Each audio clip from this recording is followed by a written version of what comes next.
Il verde salvia a farla da padrona, le stanze ampie, 11 doppi di degenza e 2 singole per un totale di 24 posti letto. È il nuovo ospedale di comunità di Lonigo nel Vicentino.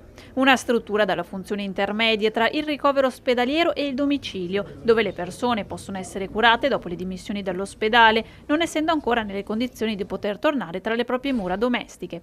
Una sorta di piccolo nosocomio dove i pazienti si possono sentire come a casa. È stato realizzato con un investimento di più di 2 milioni di euro finanziati tramite i fondi del PNRR.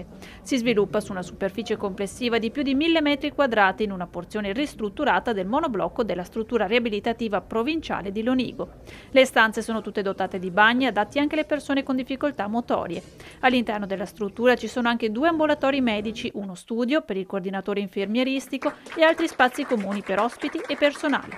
L'ospedale di comunità è struttura intermedia ed è appunto una struttura che accoglie soprattutto le persone nella fase post-acuta, persone che non sono in grado dal punto di vista proprio appunto sanitario di rientrare a domicilio.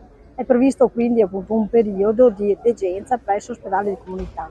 Persone che rientreranno a domicilio oppure anche saranno appunto inserite nei cicli della riabilitazione oppure appunto in strutture. Un altro tassello che va a sommarsi a quelli già esistenti nella rete degli ospedali di comunità del Veneto. Da una programmazione che vedeva circa 800 posti letto in tutto il Veneto, siamo una programmazione che arriverà a circa i 1500 posti letto in realizzazione. 31 sono quelli previsti con i fondi PNRR, 70 erano in totale quelli che dovevamo realizzare. Una quarantina sono già stati realizzati, 31 e molti di questi già inaugurati, già attivi. Questo proprio perché la filiera riabilitativa delle strutture intermedie, quindi degli ospedali di comunità riabilitative e degli hospice, diventa fondamentale, importante soprattutto se pensiamo a una popolazione che invecchia, una popolazione che ha bisogno di essere accompagnata, che ha un bisogno diverso e quindi ha bisogno di seti assistenziali diversi, dedicati in base alla patologia,